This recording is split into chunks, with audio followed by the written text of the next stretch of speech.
لأن جمهور الهلال هو دائما يكون رقم 1 أو رقم 12، اللاعب الأساسي والمحور الأساسي ومدرب الهلال ولاعبين الهلال ونجوم الهلال دائما في هذا اللقب جن الملاعب. لقب محبب جدا والكل يحب هذا اللقب بسبب من صنع هذا اللقب اللي هو الجمهور جن الملاعب.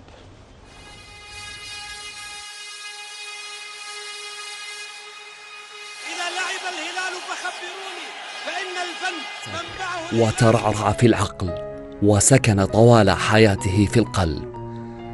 هي قصة حياة العشق في هذا المدرج الأزرق، في هذا الهيام الذي على هيئة بشر، على هيئة آلاف وملايين، على هيئة أمة أبهرت الأمم في حضورها كما وكيفا وطربا وحبا، حتى دمعها صار للعاشقين درسا من دروس الانتماء.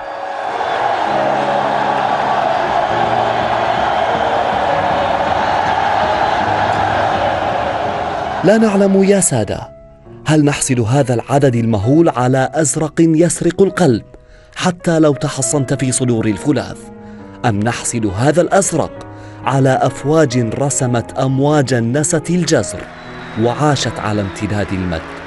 هل كنا نحكي عنها في ملاعبها أم كانت تحكي لنا عن مدرجها المهيب؟ هل زلزلت فعلا أرضها بحماسها أم تزلزلت أعيننا من هول المشهد، من عراقة المنظر، من قوة نطقت بصوت الهدير؟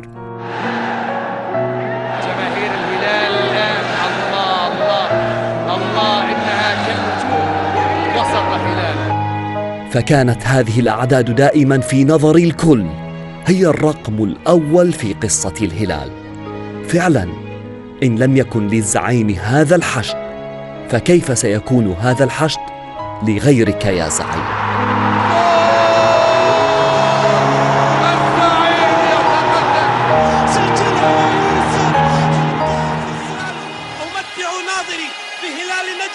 فمن قمصانه خلق الكمال والكمال لله.